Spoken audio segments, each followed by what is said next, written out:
আসসালামু আলাইকুম। আমরা একটা অত্যন্ত গুরুত্বপূর্ণ একটা টপিক আজকে নিয়ে আসবো, যেটা পরীক্ষার জন্য খুব ইম্পর্টেন্ট। শুধু পরীক্ষা না, আপনি যারা ইংলিশ ভাষায় যারা কথা বলতে চায়, তো তাদের জন্য অত্যন্ত গুরুত্বপূর্ণ। সেই জিনিসটা হচ্ছে জিরান্ট।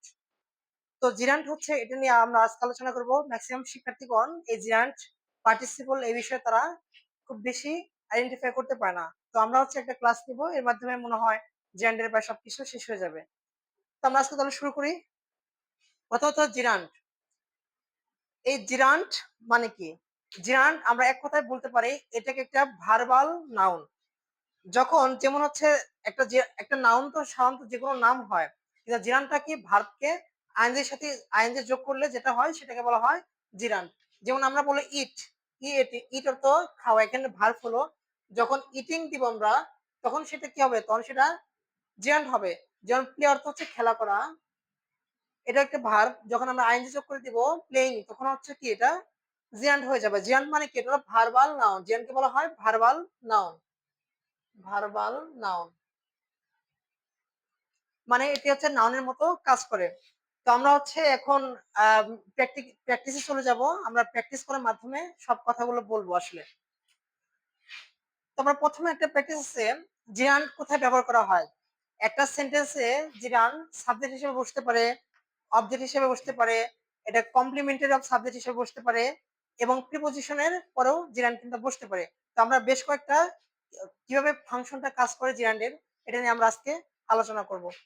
তো ফার্স্ট যেটা রয়েছে দেখেন, এই ভার্বাল নাউনটা সুইম, সুইমের সাথে আইএনজি যোগ করে হলো সুইমিং হলো।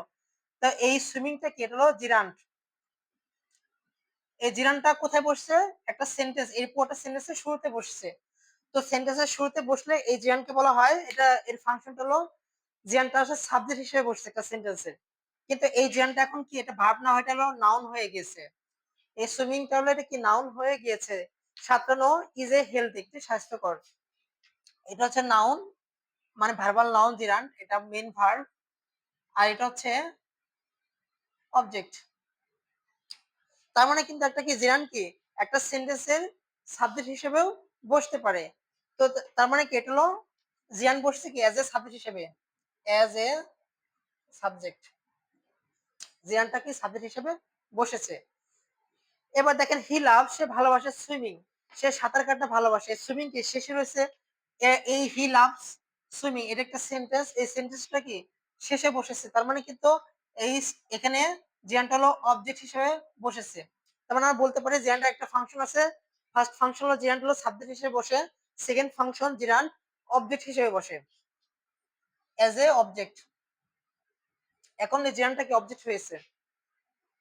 তারপর দেখেন I am afraid of swimming, আমি কি সাঁতার কাটতে ভীত। তার মানে কি এই অ্যাফ্রাইড, অ্যাফ্রাইডটা হচ্ছে না মেন ভার্ব। তো এরপরে কি বসছে? I am afraid of swimming.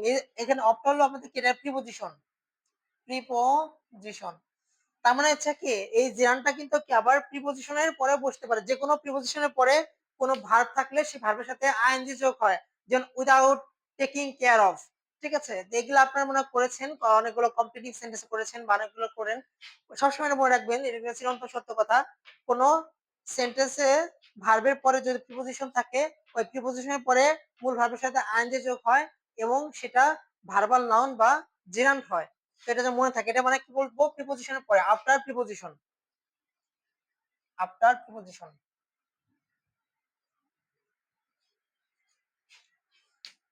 তারপরে দেখেন আরেকটা আছে, এখানে হিজটাকে প্রোনাউন, হিজ প্রফেশন, তার প্রফেশন মানে কি? তার সে কোন পেশা? হিজ প্রফেশন, তার পেশা ইজ টিচিং, তার পেশা কি? শিক্ষকতা। এই দেখেন হিজ প্রফেশন মানে কি? এটা হলো সাবজেক্টের যেটা কমপ্লিমেন্ট, মানে সাবজেক্টের যে তার সে সহযোগিতা করে একটা আরেকটার উপর পরিপূরক। একটা সাবজেক্ট যখন হিজ প্রফেশন ইজ, তার এখানে প্রফেশন মানে কি? তার হচ্ছে প্রফেশনটা কি, তার হচ্ছে পদবিটা কি, বা তার পেশাটা কি। আমি কিন্তু এখানে কিন্তু একটা সেন্টেন্স কিন্তু সেটা পরিপূর্ণ প্রকাশ পায়নি। যখন আমি টিচিংটা দিব তখন কিন্তু কি একটা সেন্টেন্সটা ফুল মিনিংফুল হয়েছে। তার হিজ প্রফেশন, তার হচ্ছে যে প্রফেশনটা যে রয়েছে, পদ পদবিটা হলো কি? টিচিং, মানে পেশা। এখানে প্রফেশন বোঝানো, পেশাটাকে বোঝানো হয়েছে। তার পেশাটা কি? শিক্ষকতা করা। তার পেশা হতে পারে স্টুডেন্ট, ছাত্র, তার পেশা হতে পারে বিজনেস পারসন, ব্যবসায়ী। তার মানে কিন্তু আমরা বলতে পারি যে একটা জিরান্ড কিন্তু একটা ভার্বের মেইন স্পেসিফিক ভাবে প্রকাশ করে।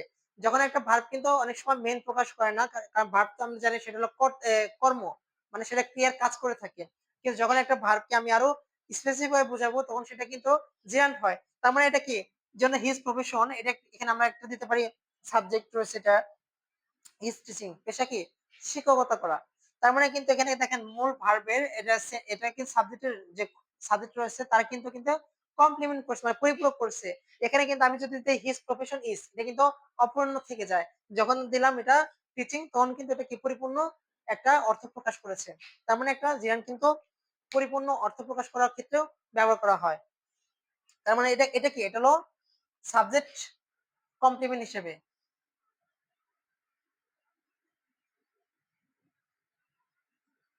মানে একা একা চলতে পারে না, সাবজেক্ট এখানে একা একা চলতে পারে না, সেজন্য জিরান্ডের প্রয়োজন হয়েছে। মানে একা একা চললে সে মনের কথা প্রকাশ করতে পারে না সাবজেক্ট একা, সেজন্য কমপ্লিমেন্ট করেছে। মানে যখন কেউ তার পা ভাঙা থাকে তখন কিন্তু সাপোর্ট করার জন্য আমাদের একটা কোন একটা হ্যান্ডেল দরকার হয়, ঠিক তেমনি এরকম একটা সেন্টেন্সের একটা হ্যান্ডেল ছিল জিরানটা, এটা আর কি। Walking stick has been lost, হাঁটার যে স্টিক রয়েছে, লাঠি রয়েছে, হ্যাজ বিন লস্ট, হারিয়ে গিয়েছে। এ দেখেন এখানে জিরানটা, এটা কিন্তু একটা ভার্বাল নাউন জিরান। আবার স্টিক, স্টিকটাও কিন্তু নাউন। তার মানে কিন্তু এটাও নাউন, এটাও কিন্তু নাউন।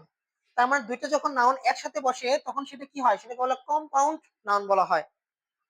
যখন দুটো নাউন একসাথে বসে মনের কথা প্রকাশ করে তখন সেটা বলা হয় কম্পাউন্ড নাউন।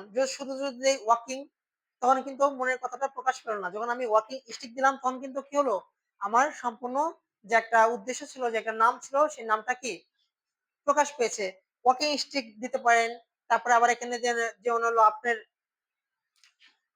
স্লিপিং ওয়াচ দিতে পারেন, ঠিক আছে? স্লিপিং ব্যাগ দিয়ে যেতে পারে। তার মানে কিন্তু এগুলো দুটো দিয়ে যখন আমি শুধু দিই স্লিপিং, তার মানে কিন্তু একটা সেন্টেন্স, মানে একটা কথা কিন্তু অসমাপ্ত থেকে গেল। যখন আমি স্লিপিং এর পর আমি যখন ব্যাগ দিব তখন কিন্তু আমি কি কথার মাধ্যমে পরিপূর্ণ কিন্তু অর্থ প্রকাশ পেলো, একটা শব্দ হলো। ঠিক তেমনি ওয়াকিং স্টিক মানে কি হাঁটার যে স্টিক রয়েছে, লাঠি রয়েছে, হ্যাজ বিন লস্ট, হারিয়ে গেছে, এটাকে বলা হয় কি কম্পাউন্ড নাউন। তার মানে কিন্তু ওকে জিরানকে একটা কম্পাউন্ড নাউন হিসেবে ব্যবহার করা যেতে পারে, কম্পাউন্ড নাউন হিসেবে ব্যবহার করা যেতে পারে। তো মূলত হচ্ছে এই কটাই হলো আপনাদের জিরান আসে বাংলাদেশের যেগুলো গ্রামাটিক্যাল রয়েছে এগুলোই। এগুলো মিলে হয়তো কয়েকটা যদি আপনারা জিরান্ট এজ এ সাবজেক্ট, হ্যাঁ 10টা করেন, জিরান্ট এজ এ অবজেক্ট বই থেকে 10টা করেন, এটা প্রত্যেকটা নেটে কিন্তু আপনারা পাবেন। মূলত আপনারা আমেরিকান গ্রামারটা ফলো করবেন, আমেরিকান ওয়েবসাইট গুলোতে খুব ভালো করে দেওয়া আছে। তারপর আপনার প্রিপোজিশন, প্রিপোজিশনের পরে 10টা জিরান করবেন। তারপরে কমপ্লিমেন্ট, জিরান যে একটা কমপ্লিমেন্ট হিসেবে ব্যবহার করা হয় সাবজেক্টের, সেটা 10টা করবেন। এমনকি কম্পাউন্ড যে নাউনের, এটা একটা কিন্তু কম্পাউন্ড নাউন। তো কম্পাউন্ড নাউনের উপর 10টা জিরান করবেন। তাহলে আমার মনে হয় জিরান নিয়ে আর কোনো সমস্যা থাকবে না। তাহলে আপনারা বেশি বেশি করে নেটে প্র্যাকটিস, এগুলো কিন্তু বইয়ে খুব কম দেওয়া রয়েছে, বাংলাদেশের গ্রামার বইতে পাবেন না। আপনারা হচ্ছে ইন্টারনেট থেকে আপনারা পড়বেন, জিরানতে সার্চ দিবেন, দেখবেন যে অ্যাভেলেবেল আপনারা গ্রামার গুলো পেয়ে যাবেন। তো তাহলে আপনারা ট্রাই করতে থাকেন। সবাই ভালো থাকেন। আসসালামু আলাইকুম।